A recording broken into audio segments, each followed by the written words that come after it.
Hello and welcome to my first video, back for a while. I'm now talking to you as a full-time fitness professional. So today I just want to talk about calorie tracking. I'm not specifically talking about dieting here. We can track calories for a variety of reasons, not just weight loss. It can be weight gain, muscle growth, specifically fat loss. I think it's quite common to hear, I'm doing everything right and the weight just isn't coming off, or I'm doing everything right and I'm not growing my bum. And so often I think the training can be on point, and it's your nutrition that's letting you down. So I think calorie tracking can be a useful tool to help get that weight loss coming off, get that muscle growth happening. So we're going to talk about what calorie tracking is, why we calorie track, who is it for, where do we do it, and how do we do it? There's two things you need to be doing before you bother starting to track your calories. Number one, eat real food.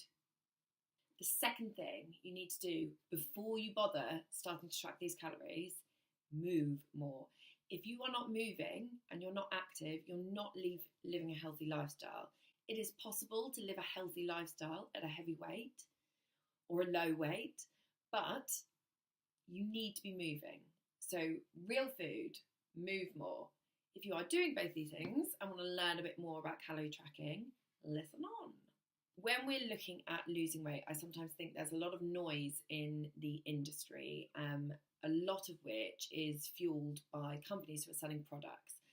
These people distract from what the central issue is with our nutrition when we've got specific goals.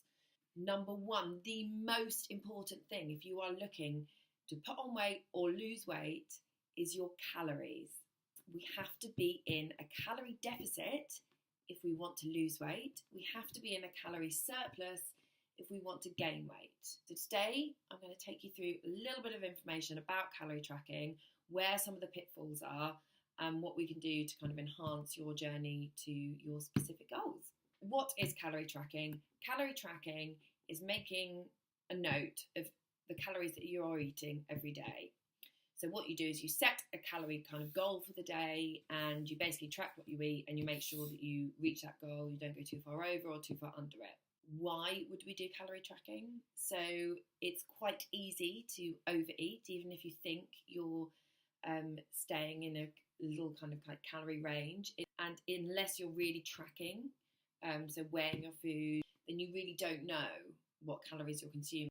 Another good reason why we calorie track is to teach portion control. Portion control can easily become distorted if we have a different size plate, or we've in the last year or so had a baby and gone through a pregnancy. Our portions gradually get bigger over those 9 months as we get hungrier, and then the year after we've had a baby, it can be quite alarming to realise how big our portions have become. So who is calorie tracking for?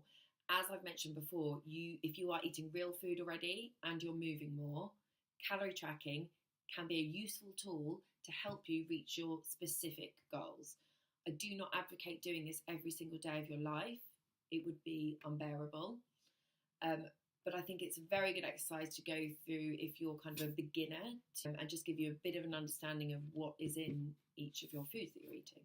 So where can we do calorie tracking? I use MyFitnessPal on my phone. I think a lot of people use this. I also use sometimes Fat Secret. It's a bit like MyFitnessPal, and you get a bit more bang for your buck without having to upgrade to the premium on Fat Secret. But it doesn't sync so well with things like Fitbit and things. So pick an app that's useful for you. There's so many that do it. They all do, however, have a few pitfalls, which we'll discuss a little later on. Okay, so now this is the most important thing. How are we tracking our calories? Often people are tracking their calories wrong, and I'm going to explain the correct way to do it. So first of all, you need to calculate your total daily needs. This is different from your BMR, which is your base metabolic rate. Your BMR is what you would burn if you stayed in that all day. Netflix and chill day. That's what you would burn. Your total daily needs is when you've got out of that bed and you're walking around, you're living your daily life. So another way that you can calculate your your kind of average calorie needs in a day, if you have a Fitbit or Garmin or an Apple Watch, or you will probably be able to see your calorie burn across a day. Look at the last 7, add them all up, divide by 7, you've got your average daily burn. So once we've got our total daily need or our average daily burn, what we want to do, I'm going to give the example of a weight loss situation here. Weight gain, you just add it rather than minus. So if I'm looking to lose around £1 a week, which is probably the safest way to lose weight, this is chat for another video, but if we lose more than £1 or £2 a week, we'd stand a really good chance of putting that weight back on again. And this is a real thing. It's not just everyone wanting to be a party pooper about fat loss. It's really, really difficult to sustain and keep your results if you lose quicker than that. So what we want to be looking at is about a 500 calorie deficit every day, which will total up to 3,500 calories across the week, which is the equivalent of about £1 in fat loss. Okay, so we now have the figure that we should be eating every day.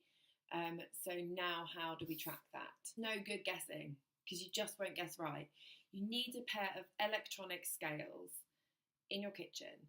Most people eat 6 or 7 meals fairly regularly. Work out all the calories for those 7 meals.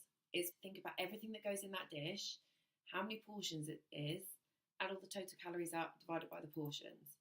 And it's very easy. Put it into MyFitnessPal under My Foods, and you know exactly what you're consuming. You have to weigh it out.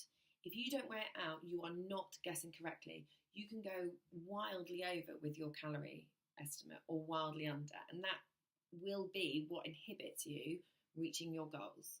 Right, so now for the fun bit, adding a little bit of flexibility in with our calorie tracking. Basically, dieting is pants, it's antisocial, and it's complete BS. If we stick to the same calories every single day and allow no flexibility, we'll get bored and we won't do it anymore. So this is what we do. Look at your calories across a week. So times your total calories for each day by 7. For instance, for me this week, I know that it's my sister's birthday today, so I'm going to go and stay with her tonight, and she wants to get a Chinese takeaway. I could be really antisocial and boring and turn up with my chicken, rice and broccoli in a box, and everyone will think I'm a knob. Or I could be smart with it. So I'm allowing myself a calorie surplus today of about 700 calories more than I would normally have. So what I do is I minus the calories that I want to have today off my total weekly allowance, then I divide what's left by the amount of days that are left, which is 6. So I basically am teaching myself to be a bit more careful on the other days, to allow myself to have a bit of an indulgence on one day. But across the entire week, I'd still lose £1 of body fat. Where it often goes wrong for people is that they are an angel sticking to their calories on Monday, Tuesday, Wednesday, Thursday, Friday. Saturday happens, they have a few drinks, they probably only go up by 500-600 calories, and then they're back on track again on Sunday, and they wonder why they didn't lose weight, because all they did was indulge slightly on one day. But because they didn't adjust the other days, they didn't get their calorie deficit, they didn't get their pound off on the scales, they feel rubbish, they think nothing's working, don't trust the process, and the whole thing fails. It's really about looking at your week ahead and planning it out. Okay, so here are some common pitfalls that people make when trying to track their calories. If you're going to bother doing it, do it properly. Just don't bother otherwise. Get a pair of scales and track it properly. Otherwise, there's just no point. Number 2, going back to tracking it properly. If you just go through the MyFitnessPal database and just pick out random homemade spaghetti bolognese, you have absolutely no idea who put that on there. That's just a random person on MyFitnessPal, whether they tracked it correctly. And also, you're kind of guessing that you've cooked your spaghetti bolognese in exactly the same way that they did theirs. Number 3, and this is really, really important, MyFitnessPal will deduct the exercise that you have done and tell you you've got more calories you can eat. If you have used either of the methods that we've spoken about today, calculating your total daily needs or looking at your calorie burn across a week on something like Fitbit, you have already taken that into account. Do not add more calories to your day. Last note, just to leave you with, this video really is for people who have got goal-specific targets. If you live your life like this all the time, it's too depressing. So thank you for watching. I hope this has been somewhat useful to you. If you've got any questions, just pop them in the comments section below. And if you've enjoyed this, click subscribe and you'll hear more from me next week. We're probably going to talk a bit more about protein and go into a bit more detail on some more kind of specific things that you can be doing once you've got your calories bang on as well. So happy calorie tracking if that's what you're doing, and if that's what you're not doing, then yay for you. Have fun. Have a good week. Bye.